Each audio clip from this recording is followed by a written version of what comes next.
অনেক দিন পরে মনে হচ্ছে যে কেএল রাহুল সত্যি টেস্ট ক্রিকেটের জন্য তৈরি হয়েছে। যখন কেএল রাহুল নতুন নতুন ডেবিউ করেছিল টিমে, ভারতীয় দলে, তখন কিন্তু কেএল রাহুলের যে একটা টেস্ট ক্রিকেটের যে একটা চাহিদা, তার যে একটা ভয়ঙ্কর যে একটা রূপ, সেটা কিন্তু তখন দেখা যাইতো।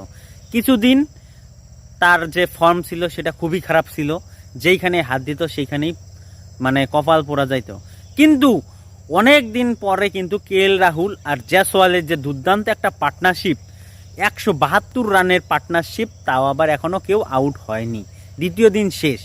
2004 সালের পর অস্ট্রেলিয়ার মাটিতে গিয়ে এই যে তারা 100 পার্টনারশিপ করলো কেএল রাহুল আর জয়সওয়াল।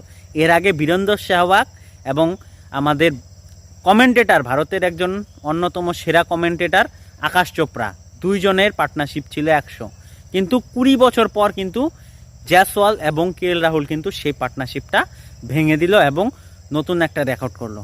অলরেডি অস্ট্রেলিয়ার সামনে 218 রানের লিড, এখনও হাতে 10টা উইকেট ভারতের। কি মনে হয় ভারত কি অস্ট্রেলিয়ার সামনে 500 রানের লিড ধরাতে পারবে?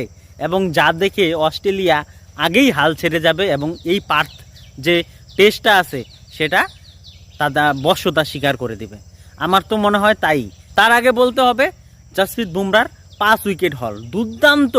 মানে ম্যাচে যে কামব্যাক করিয়েছে একমাত্র বোলাররা, যেখানে প্রথম ইনিংসে ভারতীয় দল 150 রানে অল আউট হওয়ার পর অস্ট্রেলিয়াকে 104 রানে অল আউট করে দিল, সেই জায়গায় ক্রেডিট কিন্তু হর্ষিত রানা, জসপ্রীত বুমরা এবং মোহাম্মদ সিরাজের মতো বোলাররা।